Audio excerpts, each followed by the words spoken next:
Rosemarie Barnes, keynote speaker and executive presentation trainer, joining us in the conversation today. Coming up next on Saturday morning Marketing Smarties.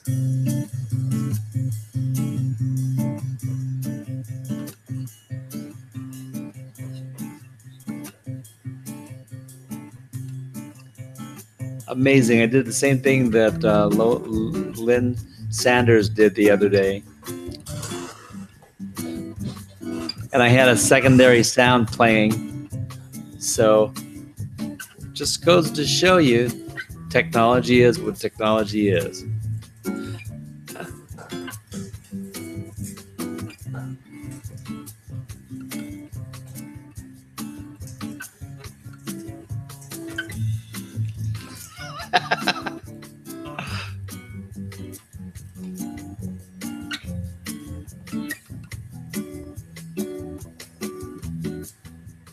Well, it really kind of emphasizes what value Tim Longwell is to me when you rely on someone to run your tech to back you up your show, and he is missing for various reasons. Tim is out right now because he's not feeling well, so we're hoping that Tim will get better soon and rejoin us and be a part of the Smarties presentation as soon as he can. But in the meantime, hi, my name is Roland from MinMax Media, encouraging you to min-max your media for the minimum you need for maximum effect. Now, the thing is, we produce a show called Saturday Morning Marketing Smarties on a website called DIY Live Streaming Show. The whole point is we encourage you to get a mic, get a camera, and express yourself. And we have a guest today that's going to help you do this, and it's really down to the core of what we are what we focus on in the Smarties show. So it's very important that we have this lady today, and we give her as much time on the microphone as possible. So I'm going to try to shut up, but in the meantime, I want to review what happened last week, and then we're going to introduce everybody in the green room. Last week, I got so fed up with the Christmas rush, Black Friday, Green Week, the Cyber Week, all that stuff, and I got so fed up with it that I got this wild hair, and I said, okay, I'm already not offering a special like everybody else, but I want to give away 20 hours of my time during now and the end of the month of December. I'm going to give them away. Whatever you want to sit and chat, you want help with your website, you want me to help you put together your WordPress, you want to help designing a video, what is it you need? You want some graphic design? I just put it out there. I said, you guys know that everything that I do. So I am free for 20 hours for the month of December. And I wanted to get into the spirit of giving. But when you give a discount, or when you give something that's a leader to something that you want people to buy, it's no longer giving. So I thought the only way that I can be in the spirit of giving was just cancel out December and say, I'm not soliciting anything in December. I want to give. And as a result, my first week, since the last Saturday, I've spent 8 hours with people, 5 different people. And I think that there's going to be 2 ongoing collabs or collaborations going as a result of that. And we're getting things done. And we're going to meet with 3 of those people at minimum again next week to carry on and do some more. So I'm thrilled because I'm helping people and we're building some relationships. And that's the key, as far as I'm concerned, to becoming successful, especially when you're starting out and promoting yourself. People have to know what you do. The only way to do that is to do. So it's working out great. That's my report from last Saturday. But anyway, this is the Christmas season. We're on the 16th of the month. We're almost there during the busiest time of family doings. And Rosemarie, thank you for joining us today. But before I let you have the mic, I want to say that Lowell Ann Fulsang is sitting in for Tim Longwell. And thank you very much, Lowell Ann. Please come on board and tell everybody a little bit about yourself. Oh, greetings, and I'm happy to be here. As usual, Roland, what can I say about myself? I'm in Victoria, British Columbia, Canada. and I run a regular Tuesday morning success circle called Being Your Own CEO that both you and Rosemary have attended. So it's fun to be here. I shall try and keep you in touch with who's here and what's being said, although I will not be able to screen share. Yeah, I kind of fixed you right there. But anyway, just to clarify, I met Rosemarie Barnes because of your show. And for that, I'm very thankful. As with that connection, she is here today, so it's very appropriate that you've been able to join us. And thank you for being here today. But anyway, Rosemarie, why don't you open, if you've got your microphone on, and please say hi to the people and tell us, a little bit about how your weather is in your neighborhood. Good morning, Roland. Good morning, Luann. It is an absolute delight to be with you today. I, too, am on Vancouver Island. However, I don't live in Victoria. I live in the booming metropolis of Ladysmith, and it is the town that time forgot. It is lovely. It is pretty, unless you want to work here. Okay. So what I do is therefore global as opposed to area specific. Here's the thing. We talk a lot, but are our messages reaching the ears the way we want them to? There's the trick. To do that, to be able to speak and make your message heard, the first thing you have to do is know who you're speaking to. There is no point in speaking Spanish to a Portuguese audience. They don't understand. Neither is it appropriate to speak in-depth finance-ese to a group of geographers. It's not their way. So, number one thing is you have to build, and you said it this morning, a relationship with the people you're talking to. Now, depending on whether you're talking one-on-one, one to a few, or one to many, you have to know all the tricks, all the edges, all the advantages in order to make sure you get all the business. Very good. I help people do that. Awesome. Well, what I want to know is, you call yourself, that was really rude of me. You don't just call yourself. You are a keynote speaker, and I know that people are probably in the back of their mind, even though they're not impulsive enough to actually ask you, what in the world is a keynote speaker? And then let's tell us about your own keynote speaking. A keynote speaker is someone that comes in and delivers educational, informative, motivational, all those kinds of messages for various reasons. Keynote speaking is in of itself not the same as speaking to sell. That aside, through keynote speaking, you deliver messages to, and here's the thing, you deliver a message that has every pointer heading to your audience's top of mind problem. So when I speak to audiences about bridging the generation gaps in 21st century business. When I speak, my messages are about building confidence to be able to reinvent yourself, your company, your corporation. I speak about a great many topics. The trick is that you can't give the same presentation to different groups without adjusting it. So a keynote speaker is someone that gets paid to come in, speak their brilliance, and leave. Now, alternate to that, other kinds of speaking are designed to make money. If you're in business, every single word you say either makes you money or costs you money. We spend, oh my goodness, I just rebranded my company. I was hemorrhaging money. Oh. It's very expensive, both in terms of money, but time and effort. And we build our brands, our corporate brands, our professional brands, and we nurture them and we slave over every single word to make it perfect. And then we open our mouth and eviscerate it. When that's the other thing that I speak to.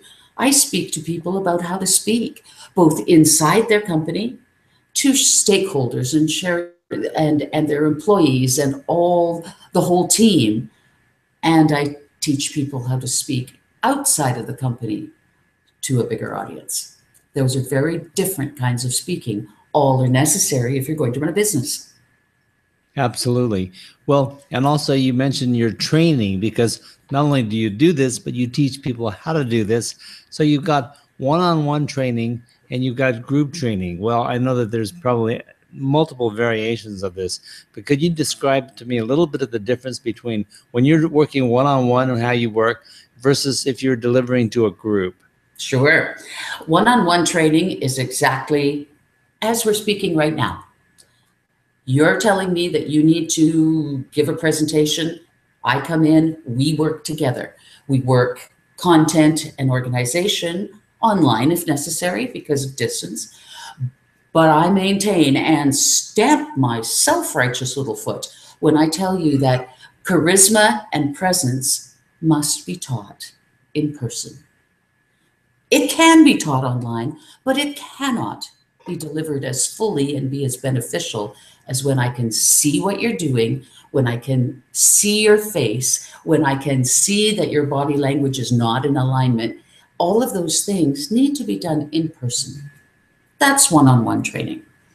Group training comes in several forms. I can go into a business and use a boardroom and train their staff in a seminar and exercise situation, or group training can also take place in workshops that I put on or can put on and create just for your company. Workshops are all about experiential learning. At the end of a workshop with me, you will have a recorded presentation to do with as you will. And we spend the workshop working to that end so that you get a taste and a flavor of every step along the way. Well, that's really awesome. So you described that the body language and you being able to see the person and interact with the person. How close can you come digitally and just with cameras? Oh, you can. Of course you can. And you can get pretty good training that way. However, I cannot see all of you on video. I can't see, for example, what your feet are doing. I can't see if one of your feet is headed toward the door. Therefore, reading is that you want to leave. We got a little bit of feedback there. So I need to have access. Now, here's the trick. Here's the trick. Only 7% of the message received by your audience comes from your words. The exact percentage varies. It depends on who you're speaking to. But generally speaking, it's this scant little sliver of the message pie. The biggest part is physiological. Ooh. Well over half of your message comes from physiological signs, your body language, but most importantly, your face. Why do you think when you've got Tony Robbins and ilk speaking on these massive stages that they have two screens, one on either side of them? It's so that the audience can see their face. Makes sense. If your face doesn't match your message, guess which one is believed? It's not your words. It's what your face is saying, and it has to be alignment with your body. That's a big chunk. Now, here's the extra little slice of pie that few people realize. Your voice is a tool that can be manipulated, that can be used to build your own advantage, build your own edge. You have heard speakers that go on and on for a long time, and they're just reciting their stuff in them. And it's a cure for insomnia, to listen to a voice that is not agile, to listen to a voice that doesn't insert special pauses. So if we've got over half physiological and only 7% being words, that tells you how much your tone of voice, your tempo, your pacing, all of that affects how people receive your message. And quite frankly, it doesn't matter a tinker's diddly what you intended to say. It only matters what they hear. Right on. I'm glad it's in a recording because we don't have to review that and count the bits and pieces. That was great.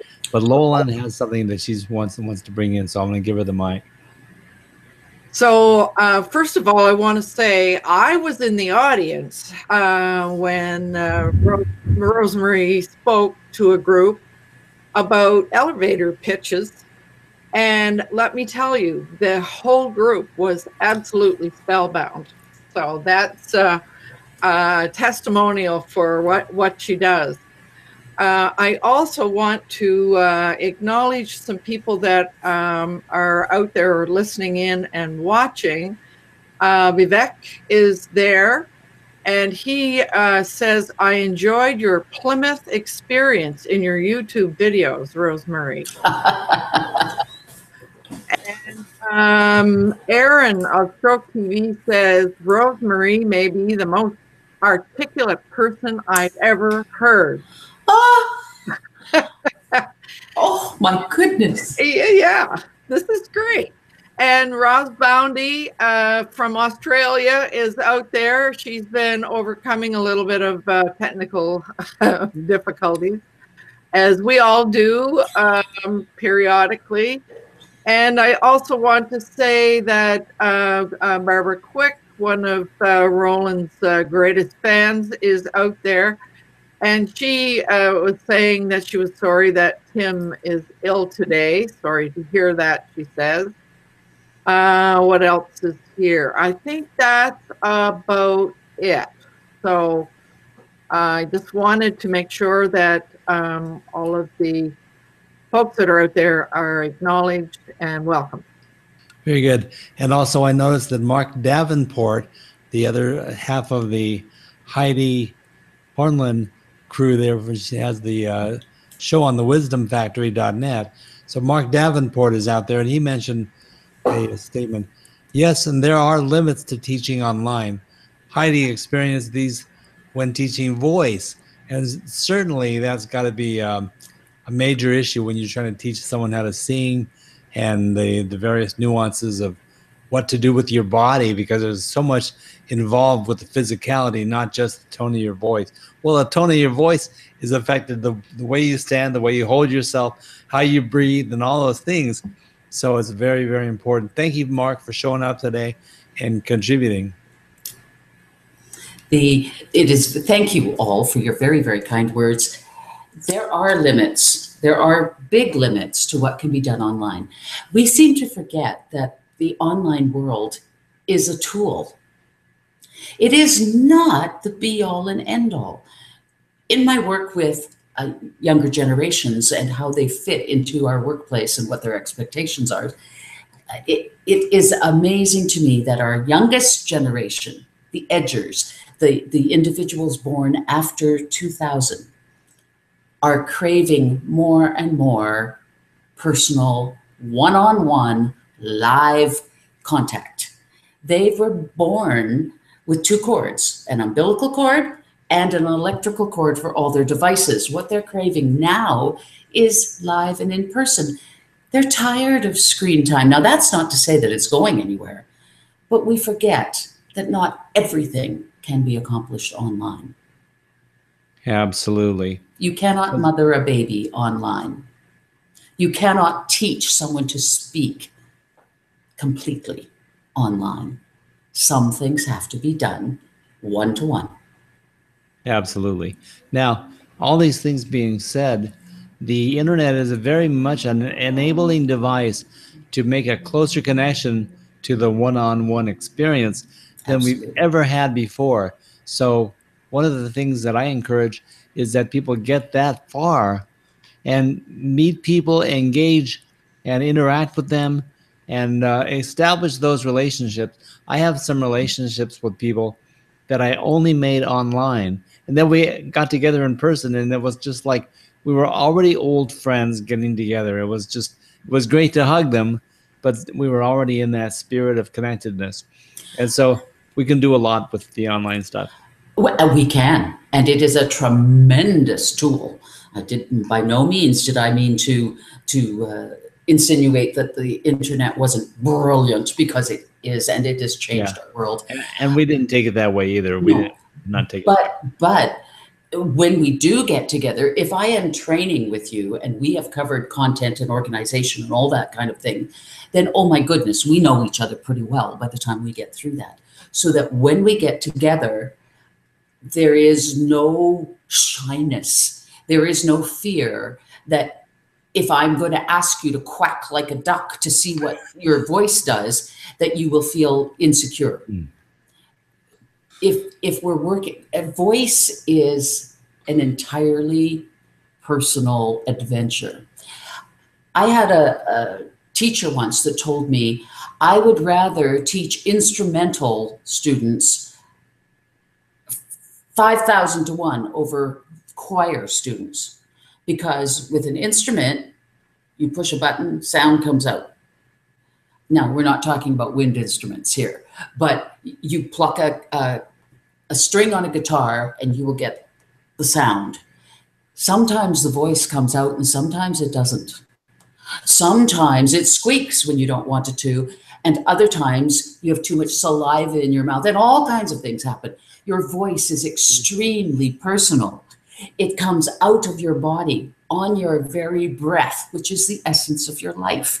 Of course, people are nervous about representing themselves with so fragile an instrument that can come and go seemingly under its own wishes. What I teach you to do is get that puppy dancing to your tune and not the other way around. Very well put. That was great.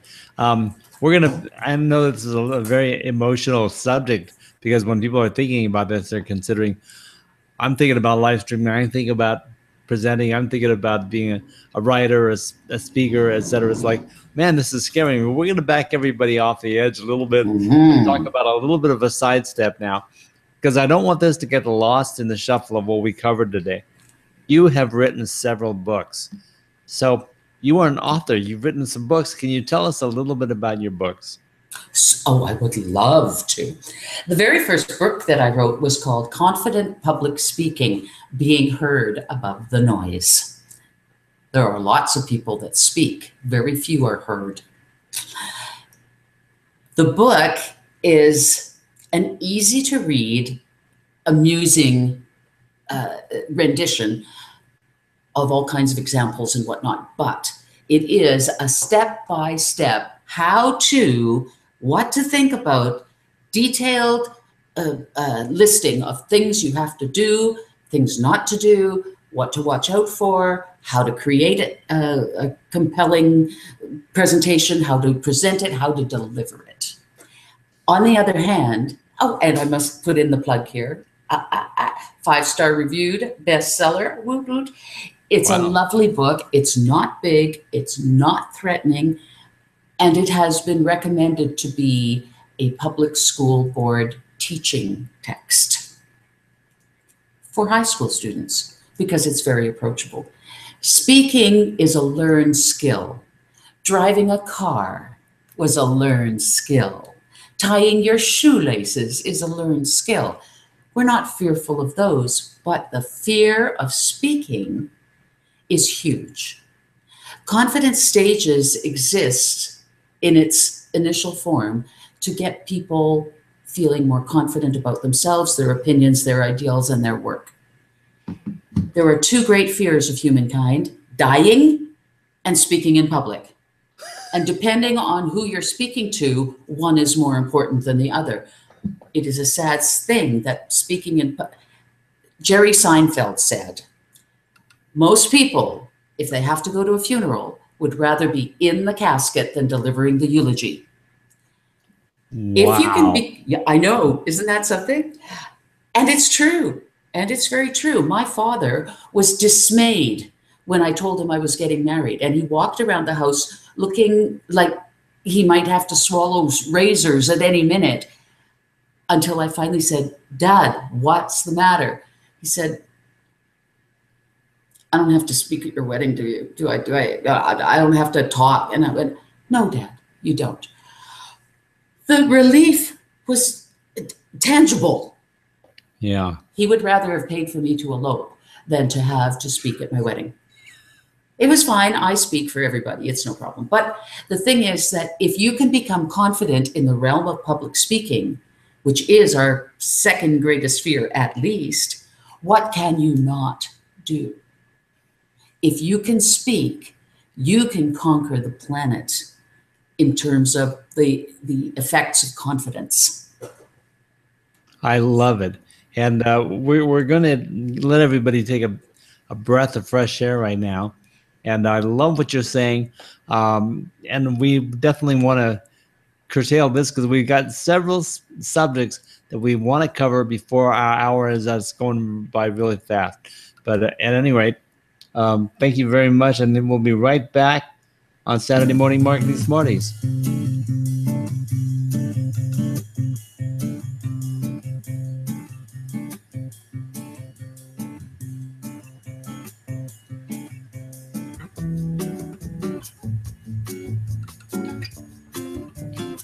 So you can feel free to go back and freeze frame the video on the poster that we showed right now. And it's got most of Rosemarie's contact information if you want to get in touch with her. And she welcomes you to get on her website, contact her through her form there, or she's got her phone number listed there. She's got her email listed there, and that is accessible to you. So if you want to know more about Rosemarie, or you want to contact her and engage with her, please do so. Obviously, the value is self-evident. So we're in the second half now. And I had a couple questions that I hadn't really scheduled in our previous conversations and suggestivity, but they occurred to me, and I really can't get around not asking them. So fire away. I know you're ready for me. I know that I can't stump you. But one of the things is you have an acute awareness and understanding of people. Now, most of us don't have it. You've got an acute understanding of various groups of people, the young and the old and the middle and so forth. Because as you said earlier, you understand the people you're speaking to, or you wish to understand and know your audience. So it's obviously a huge advantage. What can you tell us that'll help us prepare to find out what our audience wants to hear or not? How do you get in touch with your audience?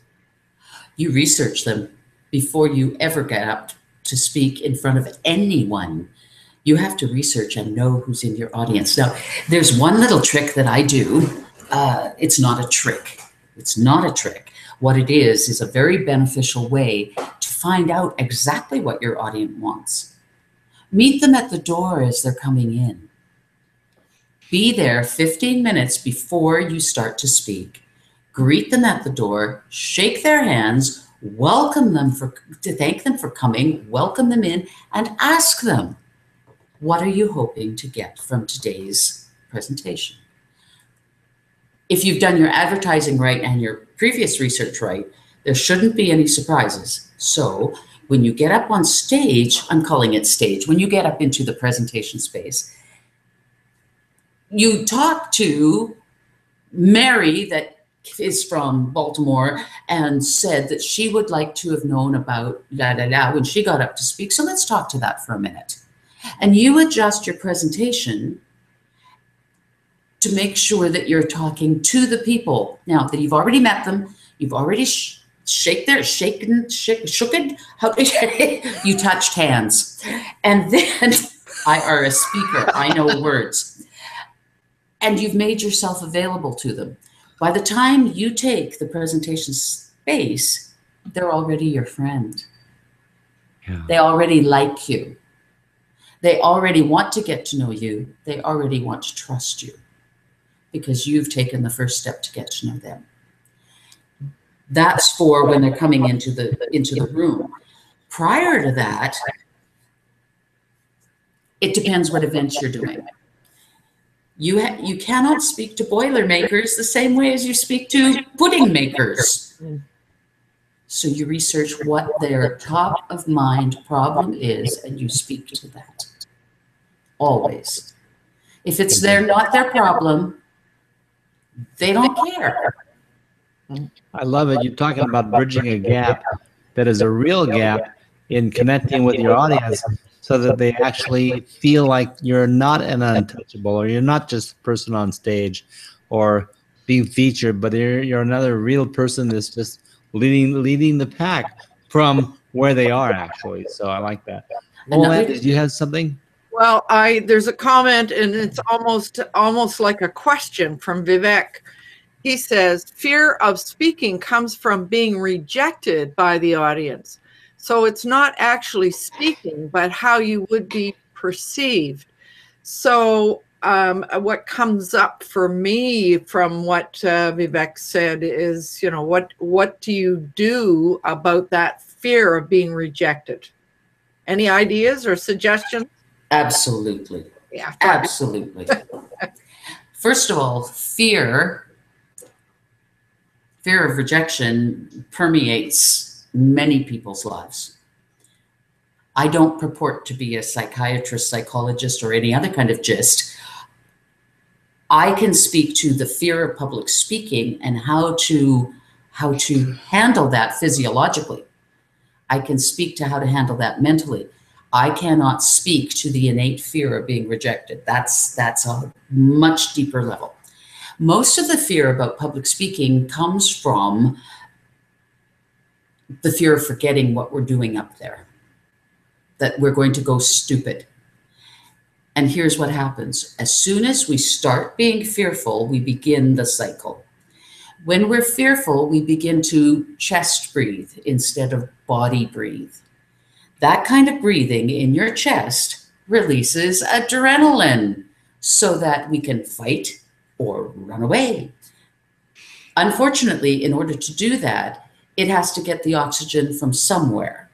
So it strips it from the amount of blood being circulated to your brain. This is why when people lift that burning car off the infant, they can't remember doing it. All the energy has gone into the muscles. Now, so here's the circle.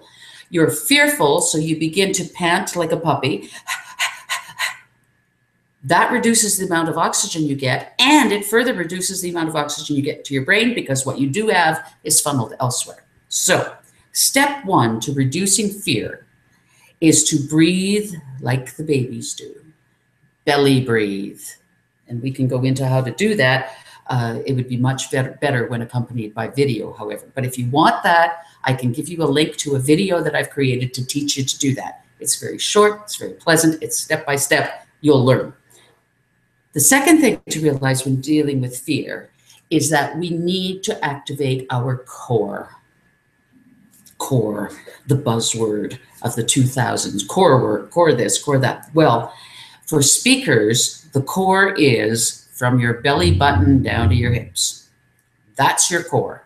I call them the god or goddess muscles.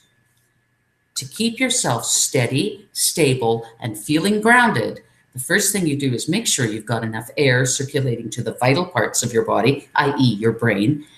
And secondly, stand in your element.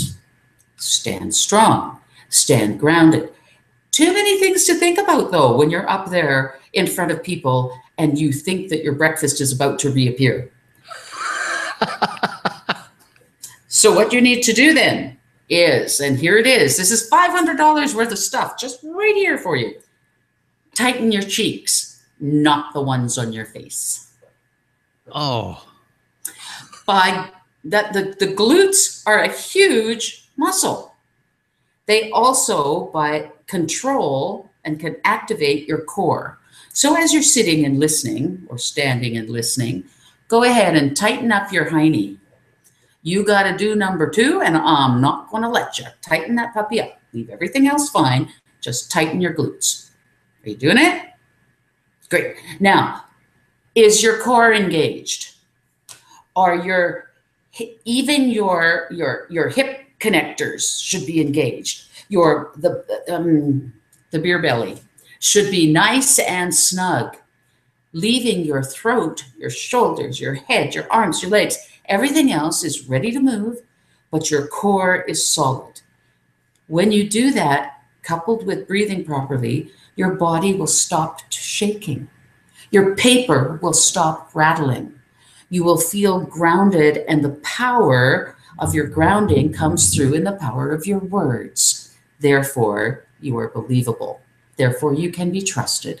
Therefore, people will hang on your every word, all because of your cheeks. Wow.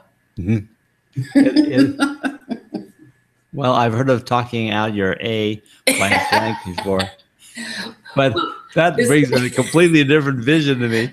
This is talking, making sure it doesn't go out there. This is to make sure your wisdom comes out the mouth. Absolutely. That sounds good. Thanks for straightening me out on that. Well, there you go. So the point really is, the point is, that's all the skills that we learn in choir singing as well. It's exactly the same. Absolutely. This nonsense, and I do call it nonsense, about tightening your diaphragm. Tighten that puppy up. That's where you get your power from. That's counterintuitive. Your diaphragm has to move to allow sufficient air in, and it has to move to get all the air out. You can't take in clean air if your diaphragm is locked. All that does is make your voice sound strident, harsh, and you run out of air at every turn. Your diaphragm must be free to move like a trampoline. Not even like a pillow, because you do need the energy to bounce it up. But if the image of trampoline works for you, and the bottom holding that trampoline in place is underneath that, under your belly button, that's where your power comes from. You can't do anything if you've locked it up so hard nothing can move. Right on. So what the audience may not know about you is that you are trained in opera. Yes. So she knows what she's talking about from the very root of what vocalizing is all about. And we also have some guests in the audience that are also trained in opera. We have to recognize Heidi Hornline, or Adelaide. She is out there with Mark, and we have to recognize that she's interested in the same thing about our voice. So we need to recognize that. Your voice has no power. Your voice box, your vocal cords, your vocal folds are nothing more than flaps of skin that flap in the breeze. And in doing so, create sound waves and sound comes out. But by yelling, what we do is we tighten those and we force so much air over them that the sound becomes louder, etc. The trick is that if you continually do that, whether you're a speaker or whether you're a singer, that is like standing outside on a cold, wet, windy winter day with your constantly licking your lips outside.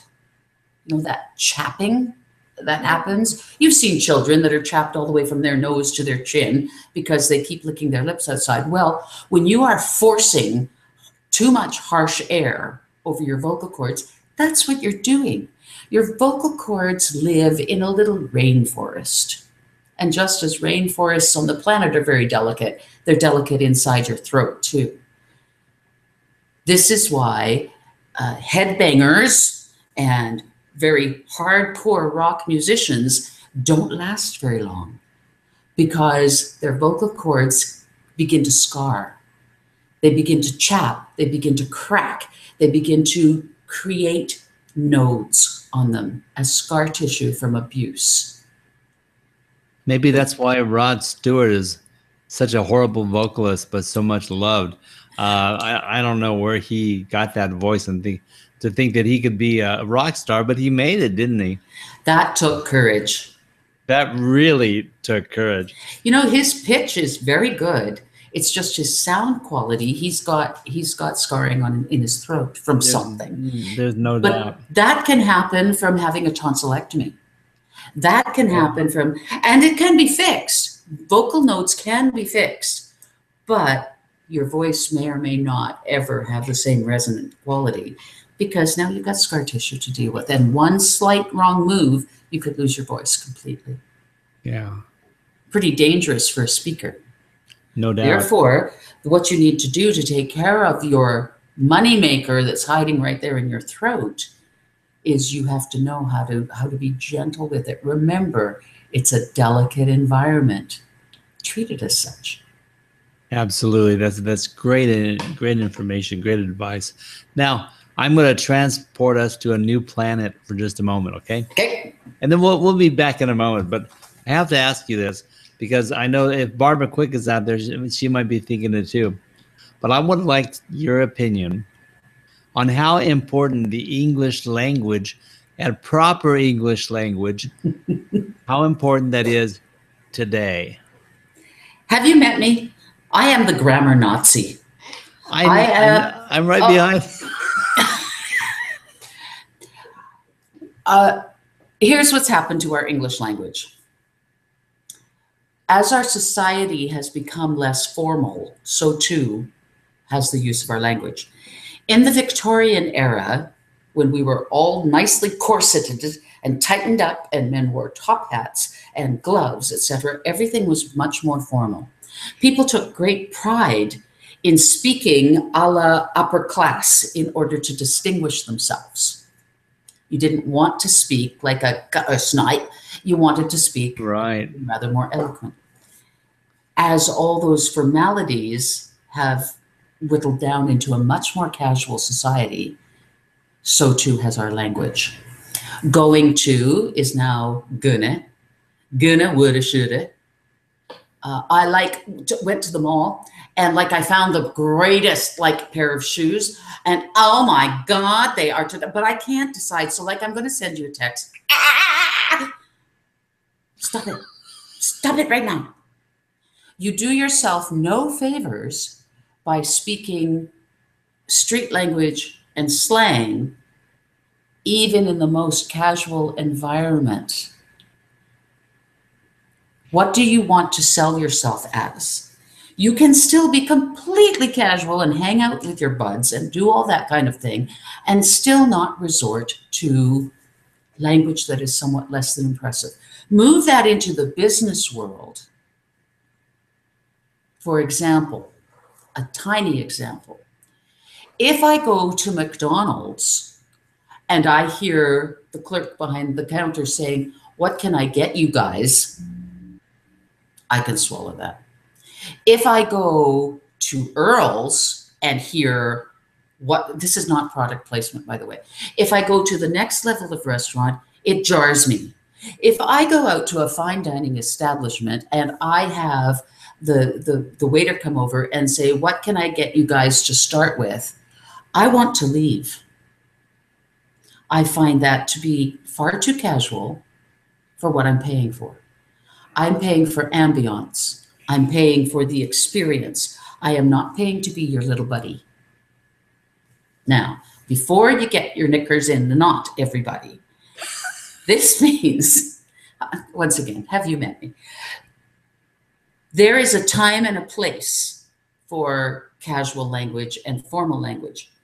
The problem is that the casual is leaking more and more and more into our business world.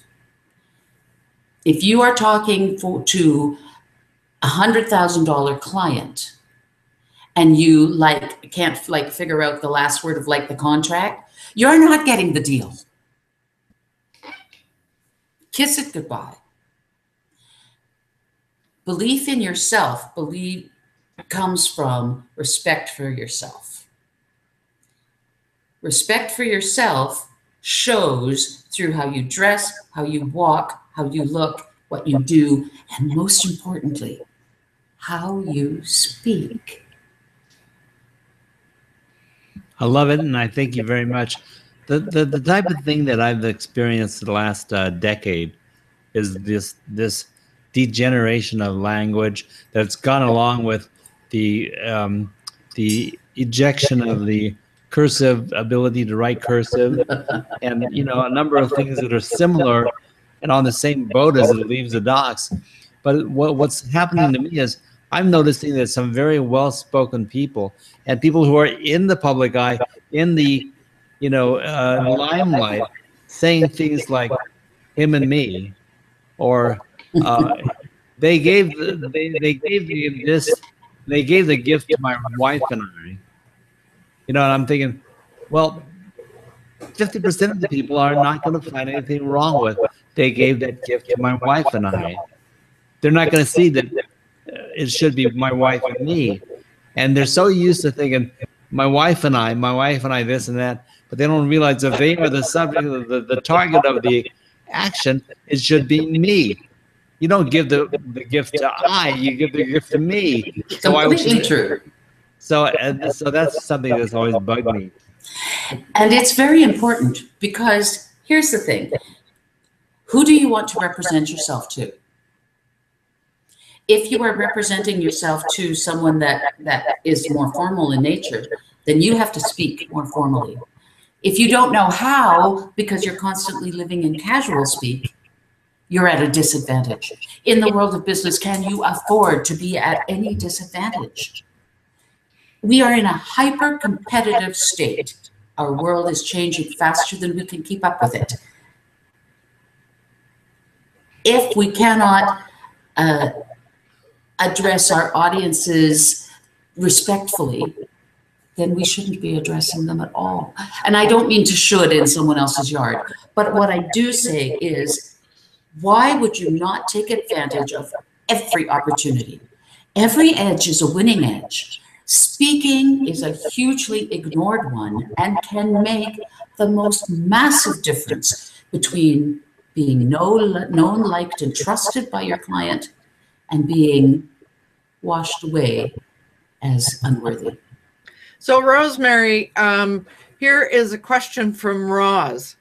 And it comes to my mind as well, because a lot of us grew up in different areas. And today what we're trying to do is work internationally. So Roz is saying, which English? British, Australian, American, Indian, New Zealander, and I might even say Maritimer. So how do you respond to that issue? It's very true. English in the heart of Scotland is nothing like English on the west coast of the United States or Canada. Right. Mm-hmm. I am not talking about accents. Accents are something you can learn, and I can teach them.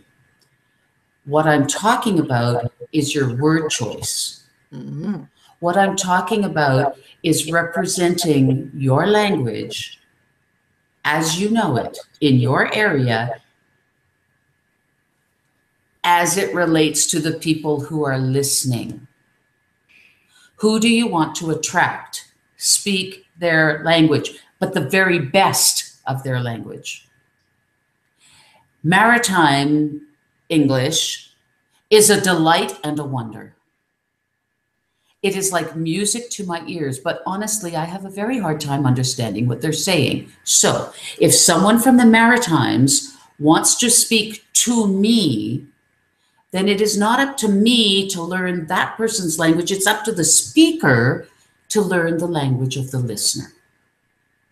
So what I have to say about that is speak the best of the language that you can, that your audience will understand. My rule, because I'm in Canada, I'm on the west coast of Canada, and I'm very proud to be a Canadian. So I use British spelling, Mm-hmm. because we did come from the British Commonwealth, and it's just a little nod, because I was raised with that. Mm-hmm. There is nothing wrong with our neighbors to the south of Canada who remove all extra and extraneous vowels and whatnot to shorten things, and language changes. Language is not static. As soon as it goes static, it dies. Consider Latin. Language changes. I'm saying whatever language you speak had better be the language of your audience, and you had better be speaking it better than anyone else there. Right. So, Rosemary, something else comes up for me, and it may be for others. And by the way, there are all kinds of really interesting little comments popping up on the VCP page. But one thing I've begun to notice is the intrusion of the F word and all the swearing, especially in videos and online communication. So what about that? As I said, this relates directly to my comment about our society becoming more casual. Time once was, oh my goodness, fine ladies, never. You've heard that. Wouldn't say if their mouth was full of it. Well, you see, that's a part and parcel of our time. Now, people are going on video and they are bound to determine that they are going to represent their authentic self. In and of itself, there's nothing wrong with that. If your audience is full of cussing and swearing, then by all means, have at it. Is that language going to attract the clients you're looking for? Is that language going to offend? If there is the slightest risk of you offending any single ear listening to you, don't do it. Why would you take the chance? You can be just as authentic without resorting to swearing. Here's what I used to teach my theater students. The first person to swear loses. There are so many words that can eviscerate someone, that can make your point so strongly that all around you are aghast and agape with wonder. Why would you resort to generally spoken words that are nothing more than a meaning of frustration? What are you saying about yourself? That those are the best words that you can come up with to express your point of view? Do I want to be working with someone whose skills in language are that small that they can't find a better word? Now, that's not to say that in some cultures, if you are a hip hop artist and you're talking to other hip hop artists, and that is the language of the group, that's the culture of the group, have a good time. But please don't go into an architect's office and expect to get the same reaction as you would from your other group. Absolutely. I think the appropriateness of any presentation is on the shoulders of the presenter, and they have to comes back to knowing the audience. One of the things that I think that we miss so often is that we think that we're delivering a message, but we are not taking into consideration how it's being received, which is everything that you're talking about here. We have to think about the audience, because if we're going to tell a joke, we want to make sure that the joke applies and that the audience is going to understand the joke if it's a joke. So when we're trying to be humorous or something, we have to make sure that it's a fitting situation to apply that. So I'm very much into this. For example, I could talk about human excrement. And if I was speaking on stage and I had a group of high-level corporate CEOs in the audience, would it not be equally good for getting attention to sputter and spew and go show poop? Is that not more effective than to swear? Swearing has its value, don't get me wrong. And when I stub my toe or have a tree fall on me, you better believe that the innate and inert trucker in me comes out flying. There is not a place for that on the presentation stage, at least not the ones I live on. Right on. So choose your environment and be responsible for the words that you select. I would like to also mention one thing that speakers, as a rule, forget. The audience doesn't care about you. The audience doesn't care that your shoes hurt or that your plane was late or that you've had some catastrophe in your life that may be weighing you down and you are barely moving. They don't care. What the audience wants is for you, the expert, to answer their top of mind problem. They are there. They like you, know you, and trust you only insofar as you answer the question of what's in it for me. If you involve your audience in what you're doing, if you speak to them instead of always talking about yourself, you have made huge strides. The word I in a presentation, and I'm going to just say it, it must be minimized. Speak about them to them. You can talk about yourself if you're doing an illustration or a story, and then you turn that story around to connect the meaning for the audience. Using speaking as self-therapy is not okay. Remove yourself from the presentation, as in me, me, me, me, me. They don't care.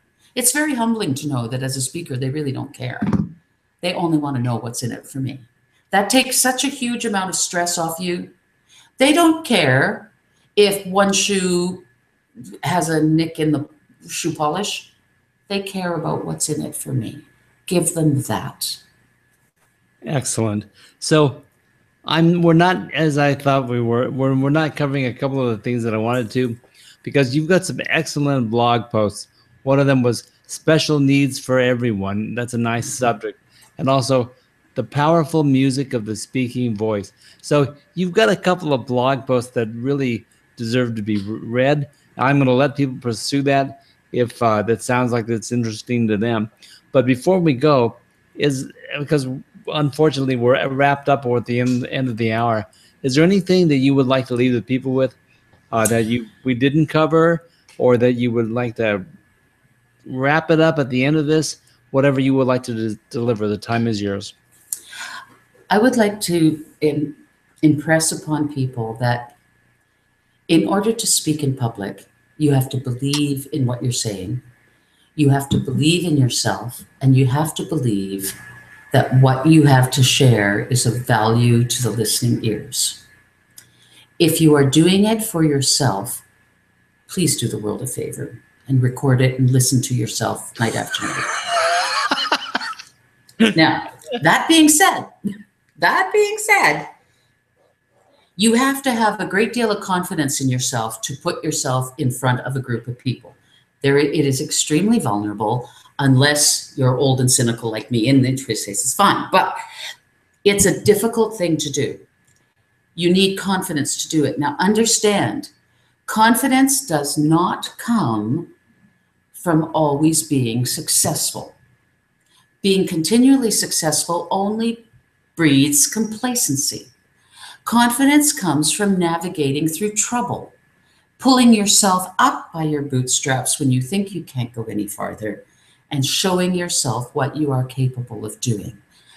Nothing in the world can match that for confidence building.